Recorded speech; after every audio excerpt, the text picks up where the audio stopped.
सो है गाइस, कैसे आप सब लोग। ये class 10th general science 2021 special examination की सेकंड पार्ट है, तो हम कंटिन्यू करते हैं। नेक्स्ट क्वेश्चन क्या था, explain homologous series with examples. Homologous series आपको पता होगा, जो नेक्स्ट वाली कंपाउंड होती है वो CH2 के डिफरेंस से ज़्यादा होती है। और ये जो सीरीज़ है, इस सीरीज़ के अंदर जितने भी कंपाउंड्स आते हैं वो उन सभी के प्रॉपर्टीज़ एक होते हैं, या आप ऐसे कह सकते हैं कि वो सभी एक ही फंक्शनल ग्रुप के अंडर आती हैं। नेक्स्ट क्या है, what are saturated compounds of carbon. तो सैचुरेटेड कंपाउंड्स कौन से होते हैं जिसमें सिंगल बॉन्ड होता है या single pair of electrons share होती हैं। नेक्स्ट क्या है, define functional groups with examples. Functional groups क्या है, जो हाइड्रोकार्बन या ऑर्गेनिक कंपाउंड में लग के उस पर्टिकुलर कंपाउंड को एक पर्टिकुलर केमिकल प्रॉपर्टीज दे देती हैं। नेक्स्ट क्या है, draw the electron dot structure of ethane. तो इथ मतलब दो कार्बन और एन मतलब सिंगल बॉन्ड। तो स्ट्रक्चर कैसे होगा, डबल कार्बन के साथ सिंगल बॉन्ड। ये जो बाकी वैलेंसी है इसको आप हाइड्रोजन से फिल कर सकते हैं। नेक्स्ट क्या है, right the names of the following compounds.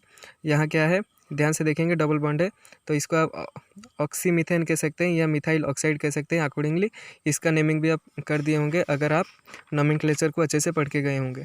Next question क्या है, ये 31st क्वेश्चन है, what are the components of the transport system in highly organised plants. Write about the process of transportation of food and other substances in plants. तो components कौन से होते हैं, जो जाइलम एंड फ्लोएम होते हैं। Xylem के द्वारा जो वाटर एंड मिनरल्स ट्रांसपोर्ट होती हैं, और फ्लोएम के द्वारा जो लीफ में जो फूड प्रिपेयर होती है, जो आप कह सकते हैं ग्लूकोज प्रिपेयर होती है, बाकी प्लांट बॉडी में ट्रांसपोर्ट होती है। और बाकी प्रक्रिया भी आप लिख सकते हैं क्योंकि 5 मार्क की थी, आपको थ्योरी ज़्यादा लिखनी थी। What is digestion? What are the different parts of our digestive system? Write about the functions performed by the digestive enzymes released at different regions of the system. तो डाइजेशन क्या है, जो हमारे फूड जो जाती है हमारी एलिमेंटरी कैनाल के अंदर, तो उसको एंजाइम्स उसके ऊपर एक्ट करके उसको सिंपलर मॉलिक्यूल्स में तोड़ती हैं। इसी प्रोसेस को हम डाइजेशन कहते हैं।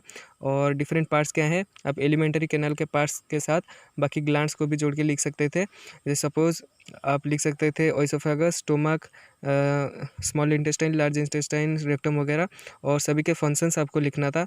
और जितने भी एंजाइम्स एक्ट कर रही थी, एंजाइम्स को भी आपको लिखना था। सपोज जो पैनक्रियाटिक जूस के जितने भी कंपोनेंट्स थे उनके फंक्शंस लिखने थे। और जो गैस्ट्रिक ग्लैंड्स जो होती हैं स्टोमक के अंदर, वो उनके अंदर जो सपोज HCl के बारे में, पेप्सिन के बारे में, म्यूकस के बारे में, सभी के बारे में आपको लिखने था।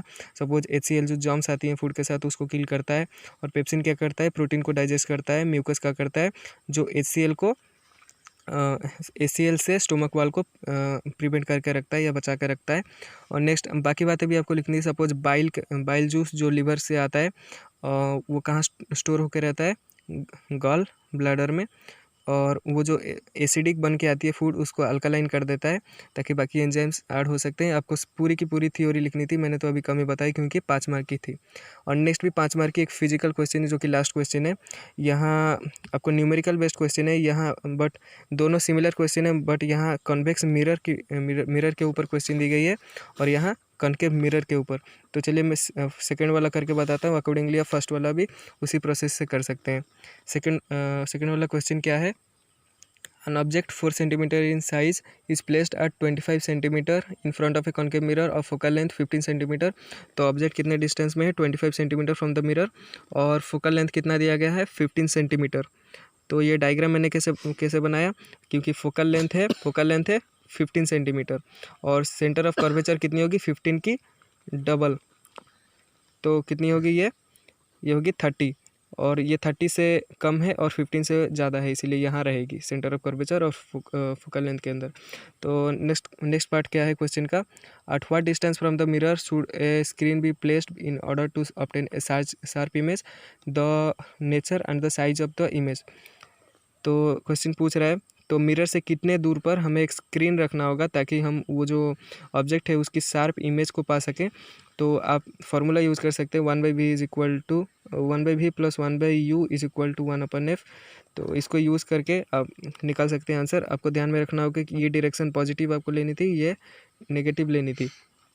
इसलिए जो ऑब्जेक्ट डिस्टेंस होगी तो वो होगी -25, जो इमेज डिस्टेंस होगी वो तो अननोन है, और जो फोकल लेंथ है वो होगी -15 सेंटीमीटर, क्योंकि ये क्वेश्चन में दी गई हैं। और डायरेक्शन आपको ध्यान रखना था। तो फोकल लेंथ जो है वो लगभग आ जाएगी -37.5 सेंटीमीटर। यहाँ माइनस हमको क्या रिप्रेजेंट कर रहा है, माइनस से रिप्रेजेंट कर रहा है कि जो हमने ये डायरेक्शन पॉजिटिव मानी थी, ये नेगेटिव मानी थी, ये वाली। तो वो जो इमेज है वो लेफ़्ट में है, इस डायरेक्शन में। ये मैंने यहाँ कैसे बना दिया, क्योंकि यहाँ आपको अगर पता होगा रे डायग्राम, तो ये फोकल लेंथ और सेंटर ऑफ कर्वेचर के बीच में है। तो इमेज कहाँ बनेगी, सेंटर ऑफ कर्वेचर के बियॉन्ड बनेगी। तो मैंने डायरेक्टली लिख दिया था।